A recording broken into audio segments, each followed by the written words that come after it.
आज से EPS 95 pension को 7,500 तथा महंगाई भत्ता देने का निर्णय घोषित किया गया है। सरकार का उद्देश्य वरिष्ठ पेंशनरों को सम्मानजनक जीवन क्रय शक्ति में वृद्धि और सामाजिक सुरक्षा प्रदान करना है। यह कदम वित्तीय अनुशासन के साथ समावेशी विकास और न्याय संगत कल्याण की प्रतिबद्धता दर्शाता है। तो ईपीएस 95 पेंशनर्स, आप लोग आ जाइए, आप लोग जुड़ जाइए, क्योंकि दिल्ली के गलियारों में, तमाम राजनीतिक गलियारों में हमारे सूत्र फैले हुए हैं और चप्पे चप्पे पर नजर बनाए हुए हैं। और ईपीएस 95 पेंशन से जुड़ी कोई भी खबर निकल कर आती है तो सबसे पहले इस चैनल के माध्यम से दिखाया जाता है। जो खबर आपको इस चैनल पर मिलेगा वह आपको यूट्यूब के किसी भी चैनल पर प्राप्त नहीं हो सकता, क्योंकि सत्ता के गलियारों में हमारे सूत्र फैले हुए हैं और हर एक खबर को लाने का काम करते हैं। तो खबर शुरू करें उससे पहले आपसे अनुरोध है, चैनल को सब्सक्राइब जरूर कर लीजिए। वीडियो को लाइक कर देने में ना कोई खर्च है ना पैसा लगता है। आप ही की बात समाज और सरकार तक पहुंचती है, तो चैनल को लाइक जरूर कर दीजिए और वीडियो को जमकर शेयर कीजिए, क्योंकि आज की जो खबर है वह बेहद ही खुशखबरी है और बड़ी खबर हम लेकर आए हैं। तो खबरों को शुरू करें उससे पहले नई दिल्ली विज्ञान भवन में ऐतिहासिक क्षण आया जब प्रधानमंत्री नरेंद्र मोदी ने भाई अमित शाह के सामने ही ईपीएस 95 पेंशन धारियों के लिए एक नई पहल का ऐलान कर दिए हैं। आपको बता देना चाहते हैं, आपको जानकारी मुहैया करा देना चाहते हैं कि आप जान लीजिए, समझ लीजिए, ईपीएस 95 की राशि 100% आपके खाते में आने वाली है। और इसकी पहल आज ऐतिहासिक क्षण आया जब प्रधानमंत्री नरेंद्र मोदी ईपीएस 95 पेंशन धारकों के लिए एक नई पहल, नया ऐलान किया। अब समय आ गया है, जिन हाथों ने इस देश की नींव रखी उन्हें गरिमा के साथ जीवन जीने का अवसर मिले। ईपीएस 95 पेंशन धारकों को प्रधानमंत्री ने कहा है कि हम वह सम्मान देंगे जिसके वे सच्चे अधिकारी हैं। मोदी की घोषणा पेंशन राशि वृद्धि के प्रस्ताव को अंतिम रूप देने के लिए श्रम एवं रोजगार मंत्री मनसुख मांडविया को नामित किया गया है। उन्होंने कहा कि यह सिर्फ कागजी सुधार नहीं बल्कि संवेदनात्मक क्रांति है। प्रधानमंत्री ने अपने भावनात्मक संबोधन में कहा है कि देश के पेंशनर हैं जिन्होंने अपने परिश्रम से राष्ट्र का निर्माण किया है। मैं हर उस पेंशनर्स के घर तक यह संदेश देना चाहता हूं कि उनकी सरकार उनके साथ खड़ी है। पेंशन सिर्फ एक रकम नहीं, बुजुर्ग दंपतियों का सम्मान और प्रतिष्ठा है। मोदी ने कहा है कि सरकार की प्राथमिकता है कि हर बुजुर्ग को 7,500 मासिक पेंशन, पति पत्नी दोनों को मेडिकल सुविधा, साथ में महंगाई भत्ता मिले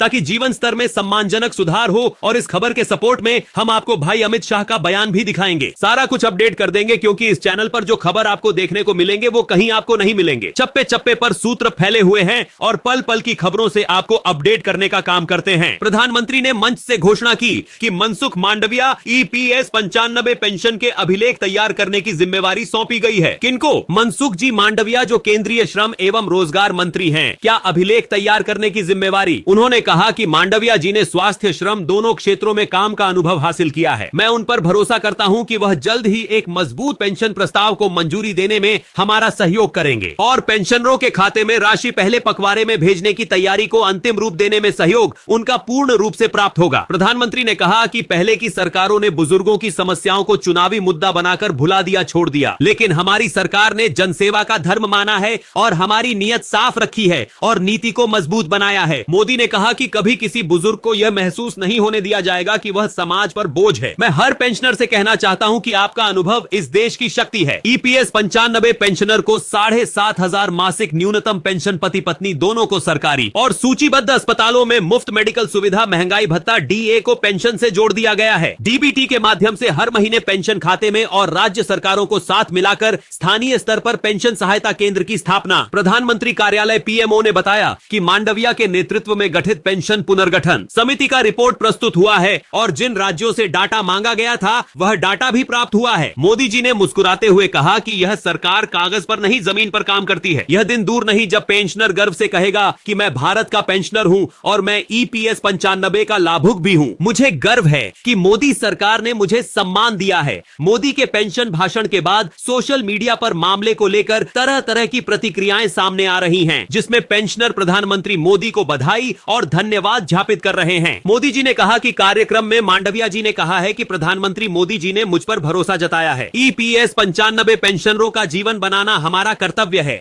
मैं इसे सिर्फ एक जिम्मेवारी नहीं बल्कि आशीर्वाद मानता हूं। दिलचस्प रूप से कुछ वरिष्ठ नेताओं ने भी इस निर्णय का स्वागत किया है। कांग्रेस के एक वरिष्ठ नेता ने कहा है कि अगर यह प्रस्ताव सही तरीके से लागू होता है तो लाखों बुजुर्गों को राहत मिलेगा। दिल्ली, मुंबई, लखनऊ, भोपाल, जयपुर से लेकर छोटे कस्बों तक पेंशनरों में खुशी की लहर दौड़ गई है और तमाम पेंशनर को पहली बार लगा है कि कोई प्रधानमंत्री दिल की बात समझे हैं। देश के प्रमुख अखबारों, न्यूज चैनलों ने इस ऐतिहासिक पहल को ऐतिहासिक पहल बताया है। दैनिक भारत टाइम्स ने लिखा है कि मोदी सरकार ने वह कर दिखाया जिसे दशकों तक टाला जा रहा था। बुजुर्गों की आवाज को सम्मान दिया गया है। प्रधानमंत्री ने समापन कार्यक्रम के दौरान कहा है कि आज तक देश में बुजुर्ग बिना सम्मान के जीते थे। जब हमारी कोशिश जारी हुई तब ईपीएस 95 पेंशनरों का सेवा करना राष्ट्र सेवा के रूप में इंगित किया गया है। यह घोषणा के साथ करोड़ों पेंशनरों के जीवन में नई उम्मीद की किरण जगी है। देश भर में अब यह भावना प्रबल है कि भारत न सिर्फ युवा शक्ति का देश है बल्कि सम्मानित वरिष्ठों का भी राज राष्ट्र है। मोदी की इस पहल से लोग कह रहे हैं कि यह सिर्फ पेंशन सुधार नहीं, राष्ट्र की आत्मा को प्रणाम है। तो देश के चप्पे चप्पे में फैले मेरे सूत्र हैं जो राजनीतिक गलियारों के हर पहल पर कड़ी दृष्टि और नजर बनाए हुए हैं। उनके तरफ से आ रही खबरों में यह पुष्ट किया गया है कि ईपीएस 95 पेंशन धारियों को केंद्र सरकार का बड़ा उपहार प्राप्त हुआ है, जिसकी पहल मनसुख मांडविया से कमांडर अशोक रावत ने की थी। इसके बाद भी कुछ पेंशनर कमांडर रावत सहित इस चैनल के लोगों के प्रति अभद्र भाषा का प्रयोग करते हैं,